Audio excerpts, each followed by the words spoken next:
Ibrahimu salamu alaikum tuba barakatu turahabonye bana rero tujya gusura umuvandimwe Ibrahimu wundi ufite ubumuga bwo kutabona ariko inshallah akaba dutegereje kandi nawe waturangiye umugore abakurusha urugo rwiza rumeze gutya rugomba kuba rurimo ituze sibyo Ibrahim ugomba kubona ituze hanyuma wenda tugiye nko kutuze ese wowe wumva nk'umudamu wenda washaka ameze gute umugore nifuza umugore wuje ibintu bitatu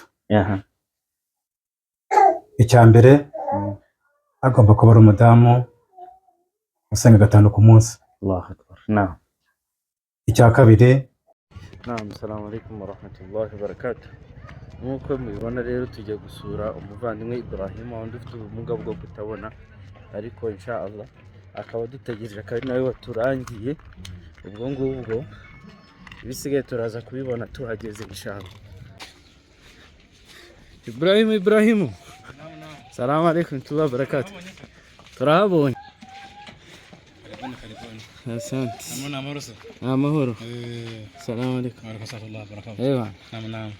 Ana twakugezeho. Mashallah nina. Ni hano. Ariko nta nubwo ari kure. Nta nubwo hayibekanye. Cyane Zainab sari. Zainab dore.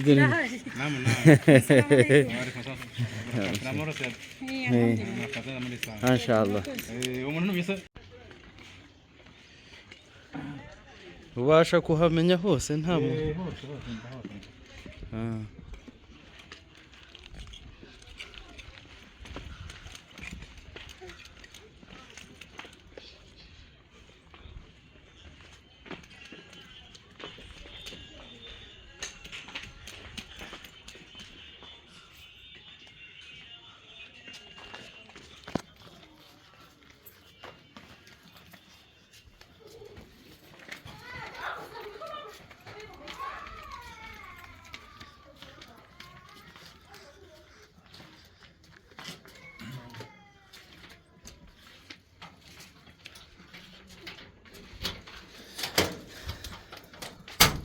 hano. Ni karibu. Naam. Mashallah. Assalamu alaikum warahmatullahi wabarakatuh. Naam. Mashallah. turahageze. Imana ishimwe. Alhamdulillah. Mashallah. amahoro. Turashima Imana. Mashallah.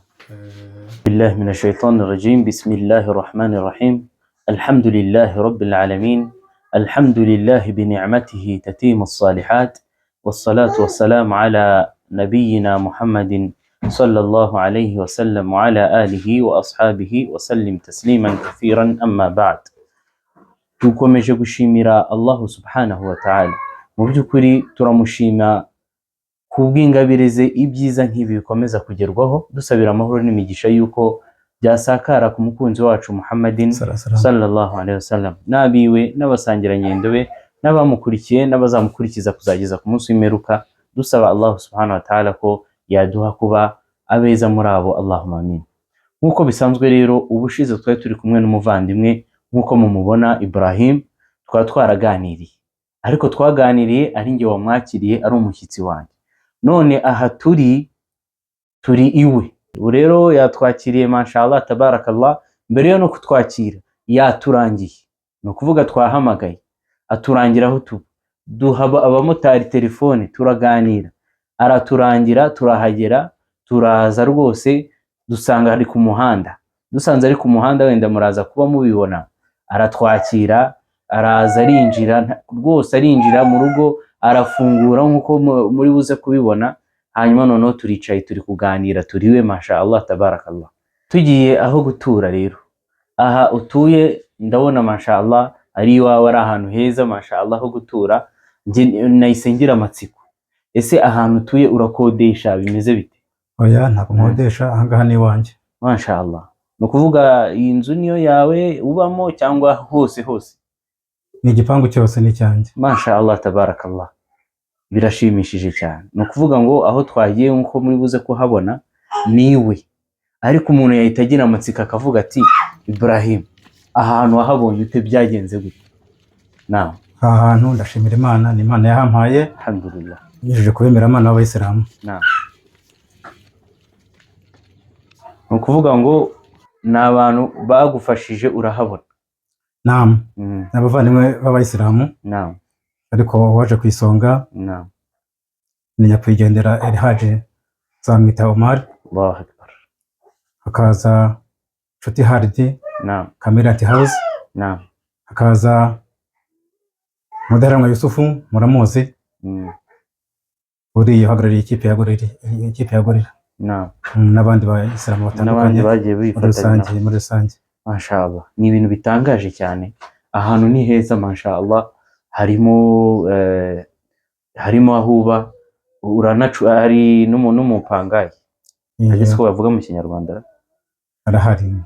Hari n'umupangayi ucumbitse. Arahari. Mashallah. Ubwo turi buze kukubazaho nanone. Ariko ni ikintu gitangaje, abakoze iki gikorwa Allah azabaha ijuru. Kubera ko ni igikorwa gikomeye burya kuba umuntu afite aho aryama, kuba afite ahantu aba ameze neza, afite n'umupangayi, ni ikintu gikomeye cyane abantu babashije kugeraho. Ariko noneho nkibaza nkatwe rero, wenda hari aho nabonye hirya ku byerekeranye no ku matoilette hasa nkaho hasenyutse, ho bimeze bite? Ibiza byaje harasenyuka kubera ko abo twahaguze ntabwo bari bahagize ubukomere, ntabwo hubatse neza mu buryo bugezweho. Arakoze cyane. Ni ukuvuga nk'uko muri buze kuhabona, subhanallah, ahantu ni heza cyane. Usibye hari ahantu niho wenda haba hateye ikibazo, hagize ubufatanye dukora natwe tukunga akaboko mu bantu babaye impamvu yuko hano hantu haboneka hakamera na gutya, twebwe natwe twashyiraho imbaraga rwose. Ntabwo ari ikintu gikomeye, cyabanje nicyo cyari gikomeye. Igisigaye igikomeye ni ikintu gushyira hamwe natwe tukagira icyo dukora kuri ruriya ruhande, tukagira aho dukora, hanyuma tukahasana hakamera neza. N'umupanga yingira ngo byamubera byiza, siko bimeze? Byamubera neza. Ibyo ari byo byose bishobora kuba bibangamyeho gato, urabona umuntu ufite ahantu hameze gutya, noneho kuri ruriya ruhande hakaba hari ikibazo. Ni ukuvuga turamutse tugikemuye turi hamwe nk'uko abayisilamu babigenje, babona hano tugakemura kiriya kibazo, urumva ko waba ubayeho neza, umeze neza, ndetse n'umuturanyi muturanye ukodesha agatunganirwa akamera neza, siko bimeze? Mashallah. Ubwo rero abantu badukurikiye mudufashe dushyire hamwe. Allah aravuga ati, intumwa y'Imana sallallahu alaihi wasallam iratubwira ati yadullahi ma'al jamaa, ni ukuvuga ukuboko cyangwa se imbaraga z'Uwiteka Allah subhanahu wa ta'ala ziri kumwe n'abishyize hamwe.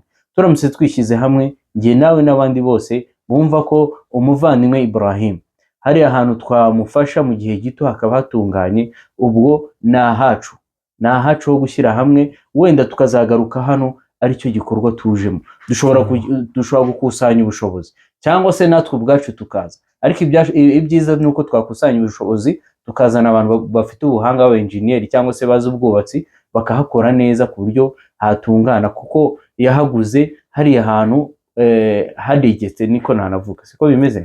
Naam, niko bimeze. Kubwo ibyo rero dukomeje wenda ku byerekeranye n'imiturane, ndakubaza ho byinshi. Ufite ahantu ho kuba mashallah, nk'ubu twicaye hari intebe, hameze neza, hari isuku, ariko ntiwibarize warashatse? Oya, ntabwo ndashaka. Allahu Akbar. Ngira ngo bari kudukurikira noneho mube mutega amatwi mwumve ahangaha aho tugeze. Ni ukuvuga ngo urugo rwiza, bajya bavuga ngo ukurusha umugore aba akurusha urugo. Urugo rwiza rumeze gutya rugomba kuba rurimo ituze, sibyo Ibrahim? Ugomba kubona ituze. Hanyuma wenda tugiye nko kutuze, ese wowe wumva nk'umudamu wenda washaka ameze gute? Wenda nitunamubona tunamushakishe, tunagaragaze, naboneka turebe ko byavamo inshallah. Umugore nifuza ni umugore wujuje ibintu bitatu. Icya mbere, agomba kuba ari umudamu usenga 5 ku munsi. Allahu Akbar. Icya kabiri, agomba kuba ari umudamu ukunda kwambara neza. Kwambara neza ngira ngo urabyumva nkaho uri umushehe. Yikwije. Icya gatatu, agomba kuba ari inzobe. Mashallah, tabarakallah. Mashallah, ngira ngo birumvikana rero abadamu ni benshi muri uru Rwanda, kandi noneho muri gukurikirana, muri kubyumva, nta nubwo ari n'ibintu byinshi. Agomba kuba ari umuyisilamu asenga 5 ku munsi. agomba kuba ari umuyisilamu wikwije, wambara neza akiyubahisha. Hanyuma icya gatatu agomba kuba ari inzobe nk'uko mubyumva. Rero mashallah tabarakallah, abantu dufite abantu benshi. Kubw'ibyo rero umukandida cyangwa se ngira ngo murabyumvisha, umuvandimwe nguyu Ibrahim murabona ni umusore nk'uko mubibona afite ibigango mashallah. Kubw'ibyo rero nta kintu atababwiye. Ubutaha nanone tugomba gukoraho icyo kintu tukagishaka ku buryo inshallah muri uru rugo rwiza utuyemo hari igihe twazagaruka hicaye umudamu urubavu rwawe inshallah. Allah tumusabe ashyiremo baraka bizakunde biidhnillah, kubera ko ni ibintu byiza. Burya iyo umuntu afite ahaba aba akeneye ituze, iyo umuntu afite ahaba aba akeneye umuntu umuba hafi. nk'uko Adamu alayhi salam Allah yaramuremye amushyira mu ijuru. Ijuru ryari ryiza, ryari ririmo buri kimwe cyose, ariko Allah yaje kubona ko Adamu adahagijwe n'ibyo afite, amuremera umudamu ari we Hawa. Ni nayo mpamvu natwe tuhita dukurikizaho iki kintu. Ibrahim atuye ahantu heza mashallah, afite inzu, afite mashallah, aratuje, afite abaturanyi babana neza. Turi buze no kuganira no ku muturanyi we ngira ngo mubyumve, ariko akeneye ryatuze nk'uko umugabo Allah yamuremye, hanyuma akamuremera umudamu kugira ngo amubere ituze. Birumvikana rero kuri icyo kintu, ku byo yatanze, kuri kriteriya yatanze, ibintu biroroshye cyane. Hagize utubwira twaganira rwose ibintu bikagenda neza tukabijyamo inshallah. Kandi wenda tuzanabivugaho cyane, tuzagenda tubivugaho kugira ngo bibashe kumvikana. Hanyuma wenda tugarutse ku ubushize hari ibintu byadutangaje, uburyo uzi nimero z'abashehe, uburyo uzivuga nta gushidikanya, hanyuma uburyo noneho watubwiye igihe Ramadan izabera.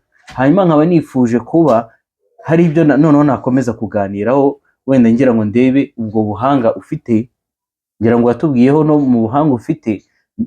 Turamutse tuvuga mu byo guhanga narya ni imivugo, ni umuvugo. Twagiye noneho tusanga n'ibijyanye n'amatariki umeze nka computer. Ibyo bintu byaranangaje, ahubwo turibaza ese amatariki ushobora kuyamenya? Umuntu ashobora kubwira ati tariki runaka azaba ari kwa kangahe bigakunda? Reka tugerageze inshallah. Reka badutize telefone turebe nk'umwaka utaha tumubaze ngo bimeze bite. Ibrahim, turi 2024. Reka noneho tujye muri 2025 tukubaze twumve nimba ibyo uri kutubwira mbese abantu babasha gusobanukirwa ubu buhanga ubwo ari bwo. Reka tujye mu kwa kane, tariki 18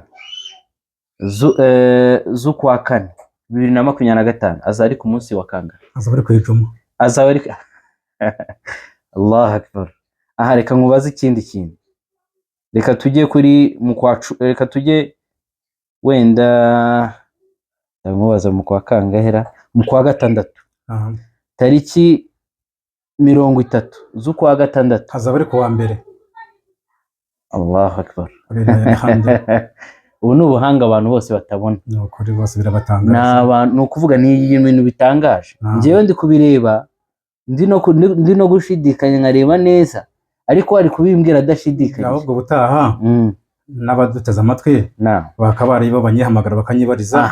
Ubutaha niko bizagira. Ariko ubutaha ibintu bigomba gukorwa, hari ikintu cyakozwe inshallah. Tugomba gushaka umugeni inshallah, turi kurambagiza n'ibindi byakozwe, noneho n'iki kikazamo. Abantu bakaza noneho bakagusura bakakwibariza cyangwa bagahamagara mu kiganiro inshallah.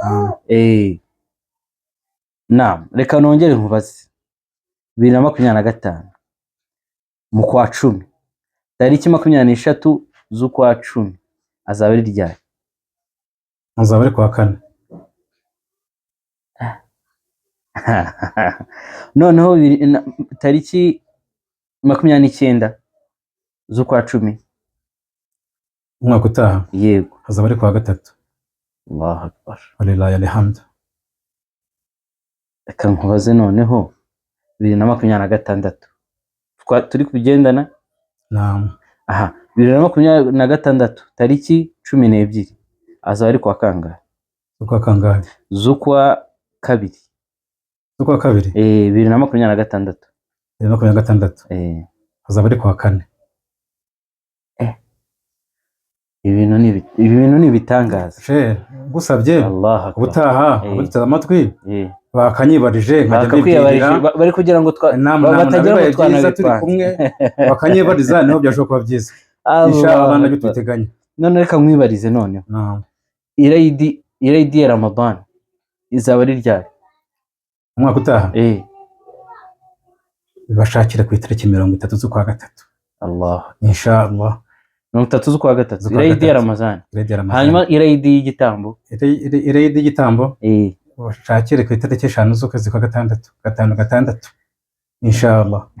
ngira ngo abadukurikiye muri kubyumva ni ubuhanga bukomeye kugirwa n'uwo ari we wese.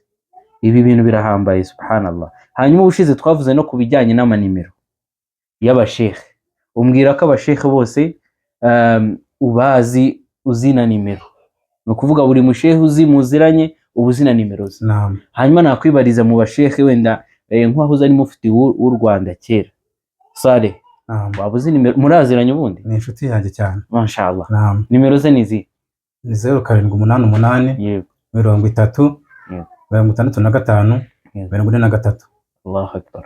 Naho Sheikh Kabiriti w'Inyanza ndamuzi, ni 0788 40 59 16. Allahu akbar. Allahu akbar.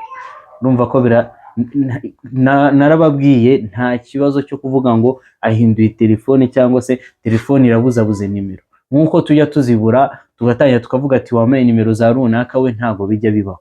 Hanyuma ku cyeri undi musheikh byagusetsa uramuzi? Ndamuzi. Nimero ze sura zizi? Ndazizi. Allahu akbar. Na ni 0788 yego 53 78 78. Allah 78. Naam. Mashallah tabarakallah. Hanyuma tugiye kubijyanye nakubajije abasheikh, ariko hari ikintu gigumya gituma nibaza uziranye n'abantu benshi. Ese hari abayobozi wabuzi wenda bajyanye wenda atari abasheikh, atari abayobozi wenda ba RMC, abayobozi wenda mu myanya ya leta, hari abo wabuzi? Ndabazi. Nkande? Ariko cyane cyane nabwo nta Bayisilamu. N'abayisilamu. Nkande? Nyakubahwa Mubaraka Muganga. Afandi general turaziranye cyane. Umugabo w'ingabo cyane rwose. Allah akbar. Nimero z'isura ze mbere kuvuga nimero ze cyambaza namashimira. Allah akbar. Umuntu y'Imana cyane ukunda kwiyoroshya akabona abantu bose bakabonana. Kuvuga ajya ahura mujya mubonana mukavuga cyane muri Ramazan rwose. Dukunze gusangira cyane muri Ramazan. Allah. Naam. Urumva rero urwego umuntu aba afite ni urwego rukomeye, umugabo w'ingabo mu gihugu. Hanyuma akaba ari kumwe na Ibrahimu usanzwe umuyisilamu usanzwe, kandi ukabona mwahuje urugwiro ari kukuganiriza bikomeye cyane. Naam. Mashallah. Yabana Allah mwishimire kandi akomeza muzamura intera. Allahumma amin. Allah Mubaraka Muganga. Nimero z'isura zizi? Ndazizi. Naam. Nizihe? Ni 0788 yego 30 23 yego 58. Undi ninde? Depite Mukama Abbas. Mukama Abbas. Naam. Nawe muraziranye mugana? Nawe turaziranye. Allahu akbar. Naam. Nimero ze nizihe? Ni 0788 30 71. Ese ubikora gute kugira ngo umuntu abe yakubwira nimero uhite ukora iki? Uhite uzifata utarinze unamusubizamo cyane? Ni impano Imana yampaye. Kuko n'abatabona benshi twiganye impano ntabwo bayifite. Biratangaje subhanallah. Ngira ngo hari umuntu twize guhura kwa Kadafi turi kumwe, ntiyakwibwira ahita avuga nimero, itumubwira ati dore izina ryawe ni iki. Byarantangaje cyane. Byarantangaje nkuko twari twaganiriye utubwira aho wize. Harya wize wenda unabibutse? Mu kigo cy'abamugaye Igatagara. Harya ni mu karere ka Nyanza. Mu karere ka Nyanza Igatagara. Inshallah. Ubwo rero umuvandimwe Ibrahim akaba yaranize, ahubwo tukazamusaba igihe kimwe inshallah akatwereka ukuntu bakoresha bwa buryo bwanyu bwa Ibrahim. Ariko uraza kubitwerekaho inshallah. Hanyuma wavuze ko iyi nzu iki gipangu ari cyawe ubana n'umupangayi. naam. Ubwo rero inshallah nawe twakwifuje kuganira nawe tukumva uko mubanye.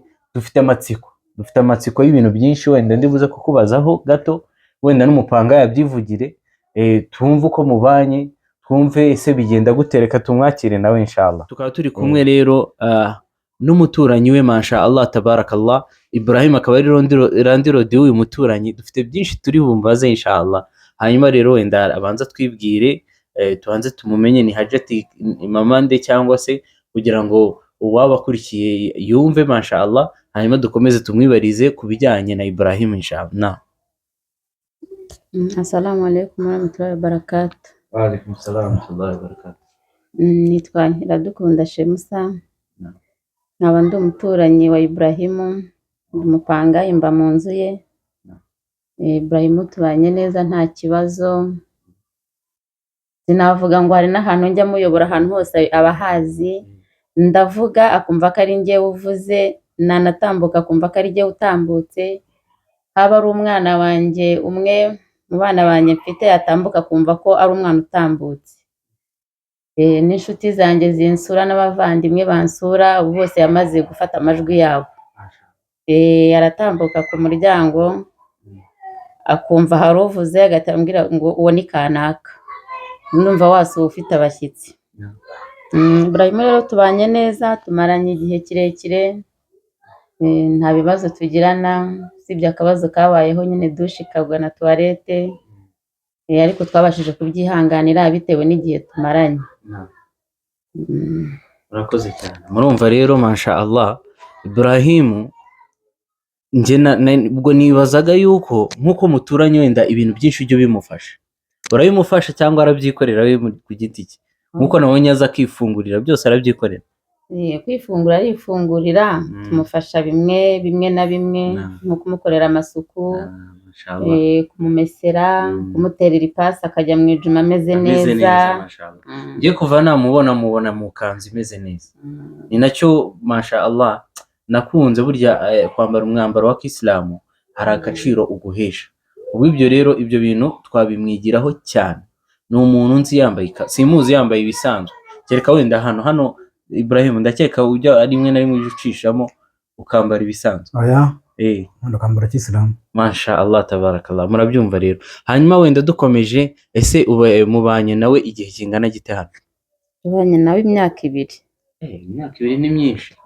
Imyaka 2 ni myinshi. Hanyuma tujyanye ku byo kwishyura ku kwezi bigenda gute? Wenda umuha amafaranga se, wenda dufate urugero nimba ari nka 5 umuha 5 yose, cyangwa rimwe na rimwe umuha amafaranga abasha kuyasobanukirwa amafaranga? Abasha kuyasobanukirwa, muha amafaranga avangavanze, akamenya ngo iyi ni ya 5, akamenya ngo iyi ni ya 2.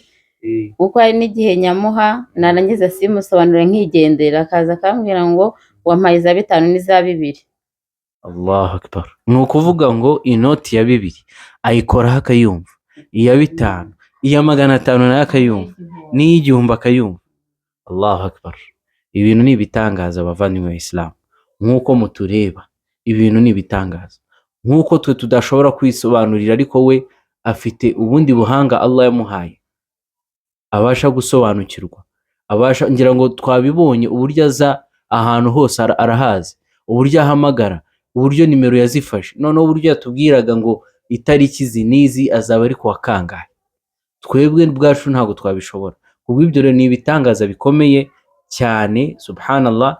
Ngira ngo wenda ndagushimira umuturanyi Shemsa, harya bakwita mama Karim.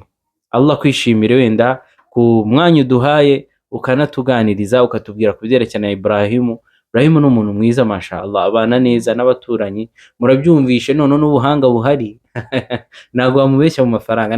Nakibajije ni nk'umuntu wenda ufite ubunga bwo tuyabona, ushobora kumuha amafaranga wenda za 500, akumva ari byinshi akavuga ati nayo ngayo, ariko ya 500 arayumva kandi akabasha kubara akavuga ati naya ngayo. Uramutse wibeshye ukongeraho menshi yabimenya, yabaye na make yabimenya. Allahu akbar. Ibi ni ibitangaza abavandimwe wa Islam. Kubw'ibyo rero bamwe mu bantu, nge nize Saudiya, mu bantu b'abahanga twabaga dufite, banabazaga cyane ni abantu bafite ubumuga bwo kutabona, kubera ko twe twarigaga bikaba ngombwa kugira ngo ufate ikintu ubasha kucyandika ariko we yamaze kubifata, hanyuma tukamubaza se umwarimu cya gihe yavuze gutya, ugasanga nibo bahanga. Ndetse na bamwe mu barimu, hari abarimu babaga bafite ubumuga bwo kutabona. Kubw'ibyo rero nk'umuntu utekereza ashobora kubona ubumuga bwo kutabona akagira ngo nta kintu yakora, ariko rimwe na rimwe bitewe n'ubuhanga bano bantu Allah aba yarabahaye, ahubwo twakabifashishije muri gahunda zacu tudashoboye. Ni ukuvuga ngo na bamwe mu bamenyi b'abayisilamu bakomeye cyane nk'umumenyi bita Ibn Baz rahmatullahi alayhi, Allah amugirire impuhwe, yari mu bantu bafite ubumuga bwo kutabona. Rimwe na rimwe bamwe mu bantu bo muri famiye mbere y'uko aba umumenyi babaga bafite impungenge, bavuga ati uyu muntu utabona azaba umushehe gute, azavuga ibintu by'Imana gute? Ariko byarabatangaje nyuma yo kubona ariwe mu bantu bakomeye ku isi, mu bantu bakomeye mu bumenyi. Muri aba bantu baba bafite ubuhanga bukomeye cyane. Kubw'ibyo rero nakubwira ko ubumuga bwo kutabona si ikibazo, ahubwo ikibazo twe n'ibyo twishyiramo tunatekereza. Ahubwo tujye dutekereza, tunarebe, tubagenderere, batugire inama. Ngira ngo ubushize twavuze ku bijyanye n'imivugo. Umuntu ushaka umuvugo uwo ari we wese mwiza ashobora kumwegera Ibrahim akamubwira ati nkorera umuvugo ujyanye n'iki kintu, akawugukorera. Nanamusaba inshallah hari umuvugo nshaka kazampa, tukavugana inshallah, uwo muvugo nzawubabwira, nzawugaragaza hano, urebe ubuhanga bwihishe muri Ibrahim. Abantu babona ko nyine agenda nta buryo, ariko hari benshi arushije mashallah, hari benshi arushije imigisha hano. Kubw'ibyo rero ni nayo mpamvu nibaza cyangwa se nanasaba uwo ari wese uri kureba iki kiganiro, natwe dushyire hamwe turebe uburyo twamubonera urubavu inshallah. Uri tayari Ibrahim? Inshallah. Kuri ya gahunda yatubwiye ibintu bitatu gusa, nta nubwo bigoranye. Umuntu usari 5 ku munsi, umuntu wambara nk'uko Imana yabitegetse, wikwiza w'umuyisilamu wiyubahisha. Hanyuma ikindi akarusha akaba ari nkunda inzobe mashallah. None se Ibrahim, akabazo k'amatsiko, aba ari igikara wabimenya? nabimenya mashallah tabarakallah. Ubwo nabwo ni ubuhanga. Allahu akbar. Ibrahim, nkomeje kugushimira cyane ku kiganiro cyiza tuganira, tukarushaho kwiga, tukarushaho gusobanukirwa ko umuntu hari ubuhanga afite twe dukeneye. Ni ukuvuga dukeneye Ibrahim. Niyo mpamvu abayisilamu aho bava bakagera bameze nk'inzu, barakenerana. Ibrahim nzamukenera ku nama, mukenere kuri ibyo byose, twese dufatikanye, hanyuma twubaka ubuyisilamu bukomeye. Ibrahim tumwigiraho byinshi. Njyewe ubwanjye mwigiraho kwambara, sindamubona atambaye ikanzu. Sinzi nimba abandi wenda bari bamubona, ariko sindamubona atambaye ikanzu. Sindamubona usibye akenshi mubona ku musigiti.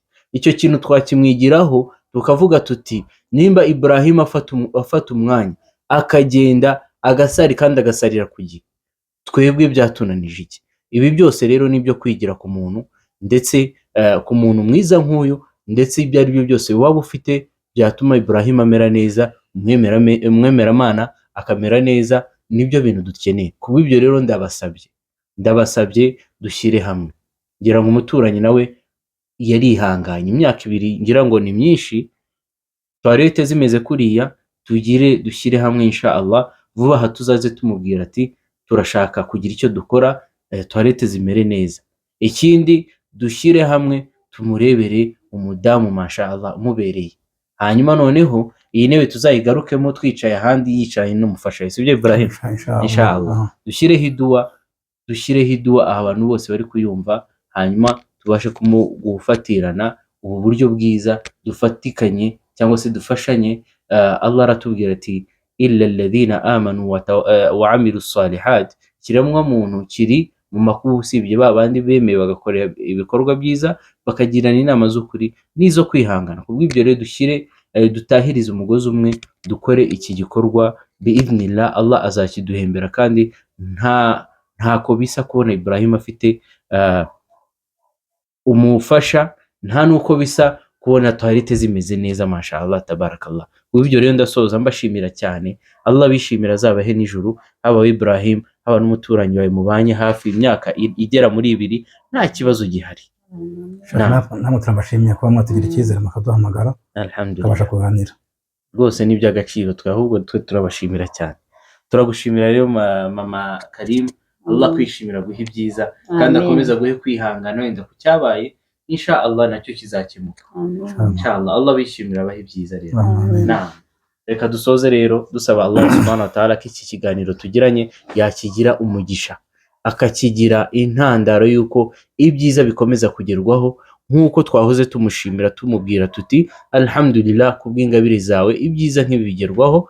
Wabillahi tawfiq, wassalamu alaikum wa rahmatullahi wa barakatuh. Wa alaikum assalam wa rahmatullahi wa barakatuh. Naam, assalamu alaikum wa rahmatullahi wa barakatuh. Ngira ngo rero ku batari bazi icyo bita braille uburyo ikorwa, Ibrahim rero agiye kutwerekaho gake uburyo bandika inshallah. Reka turebe uburyo bikorwa, mba watangira abantu bakareba uburyo bandika. Iyo bayita taburete, Yego, shyiramo urupapuro gutya, yego, ikaramu murayibona ngiyi. yego. Gusa wenda ikindi gitangaje ni uko ubusanzwe umuntu yandika Yego, ava ibumoso agana iburyo, yego. noneho twebwe uva iburyo ugana ibumoso. Nk'icyaro. Naam. Ugiye kwandika iki? Ubu ngubu ngiye kwandika ngo hano nasuwe n'abanyamakuru. Naam.